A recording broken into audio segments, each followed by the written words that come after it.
கர்த்தருடைய பரிசுத்த நாமத்திற்கு மகிமை உண்டாவதாக. இன்றைக்கான அனுதின ஆவிக்குரிய ஆகாரம். எத்தனை அறிமுகமான யாக்கோபனுடைய வாழ்க்கை பல மாற்றங்களை இல்லை வளர்ச்சியை சந்திச்சிருக்குது. இப்போ அவன் கர்த்தரோட ஒரு மல்யுத்த போராட்டத்தை செய்கிறான்.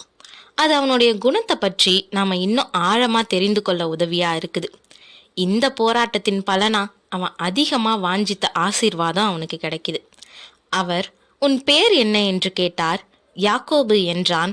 அப்பொழுது அவர், உன் பேர் இனி யாக்கோபு எண்ணப்படாமல் இஸ்ரவேல் என்னப்படும், தேவனோடும் மனிதரோடும் போராடி மேற்கொண்டாயே என்றார்னு ஆதியாகமம் 32:27-28 நாம் வாசிக்கிறோம். அவன் பிறக்கும்போது அவனுக்கு பெற்றோர்களால் வைக்கப்பட்ட பேரு யாக்கோபு. அவன் தன்னுடைய சகோதரனின் குதிகால பிடித்தவன்ற அர்த்தத்தை உடையவனாவே வளர்ந்தான். இதுவரை இந்த அவப்பெயரோட தான் அவன் வாழ்ந்து வந்தான். ஆனால் அவனுடைய வாழ்க்கை கர்த்தரால் மாற்றப்படும்னு யாருமே அறியல. அவனுக்கு தேவையான ஆசீர்வாதங்களுக்காக பழைய வழியை அவன் இனி கையாள வேண்டியதில்லை. அவன் ஆவிக்குரியவனா போராடினாலே போதுமானது. அவன் நிச்சயம் ஆசீர்வதிக்கப்படுவான். இங்கே பெயர் மாற்றன்றது அவசியமான அடையாளமாக கருதப்பட்டுச்சு. அவனுக்கு கொடுக்கப்பட்ட புதிய பேரு இஸ்ரவேல். அவன் நடந்துக்கிட்ட விதத்தில் அவன் இளவரசனாக மாறிட்டான். இஸ்ரவேல் ஒரு பொருத்தமான புதிய பேரு. இந்த பேருக்கு தேவன் ஆளுகை செய்கிறார்னு அர்த்தமாகும்.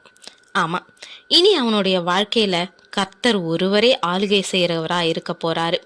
சரி, தன்னோட மல்யுத்தம் செஞ்ச நபர் யாருன்னு அறிஞ்சு கொள்ள அவன் அதிக ஆர்வமா அவரை பார்த்து, உம்முடைய நாமத்தை எனக்கு அறிவிக்க வேண்டும் என்று கேட்டான். அதற்கு அவர், நீ என் நாமத்தை கேட்பானேன் என்று சொல்லி அங்கே அவனை ஆசீர்வதித்தார்னு 29வது வசனத்துல நாம வாசிக்கிறோம். அவர் வேற யாரும் இல்லை, அவனுடைய கனவுல தோன்றி பேசிய கர்த்தருடைய தூதனானவர். ஆமா, அவருக்கு தான் இவனுடைய பேரை மாற்றக்கூடிய அதிகாரம் இருந்துச்சு. தெய்வீகத்தின் அனைத்து மகத்துவமும் வல்லமையும் உடையவருக்கு என்ன பேர் இருந்தா என்ன?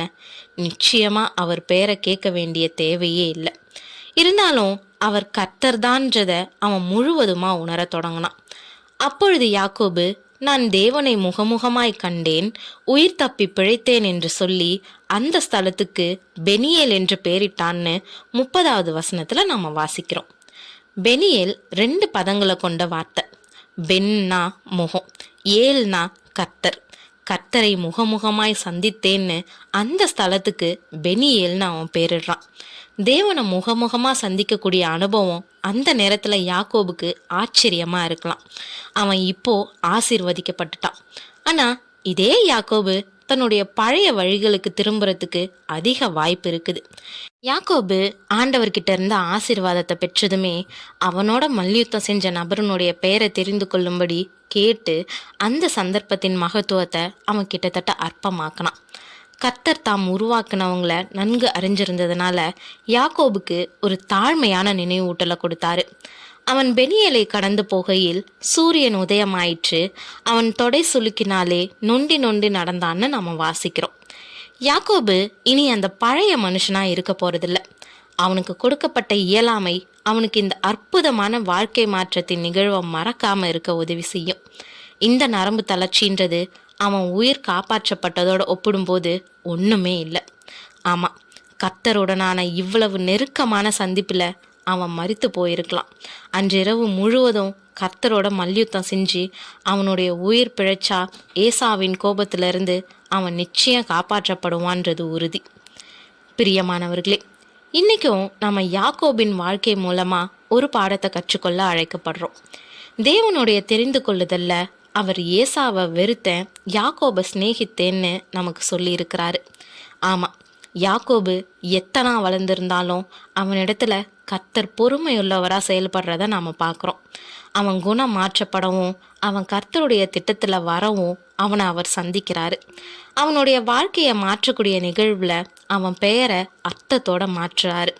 அவனுடைய வாழ்க்கையில் கர்த்தருடனான சந்திப்பின் முக்கியத்துவத்தை அவன் மறந்துடாதபடி அவனுக்கு ஒரு ஞாபகத்தை ஏற்படுத்துறாரு. அவன் பயத்தை போக்கி அவனுக்கு தைரியத்தை கொடுக்கறாரு. நம்மளுடைய வாழ்க்கையிலையும் தேவன் இப்படி செயல்படுறத நம்ம நிச்சயம் அறிய முடியும். பழைய வாழ்க்கையை விட்டு தேவனை முழுமையாக சார்ந்து கொள்ளக்கூடிய யாரையும் அவர் கைவிடுறதில்ல. அவங்களுடைய வாழ்க்கையின் அர்த்தத்தையே மாற்றுவரா தேவன் இருக்கிறாரு. தேவன் தாமே கிருபையும் தயையும் செய்வாராக. ஆமேன்.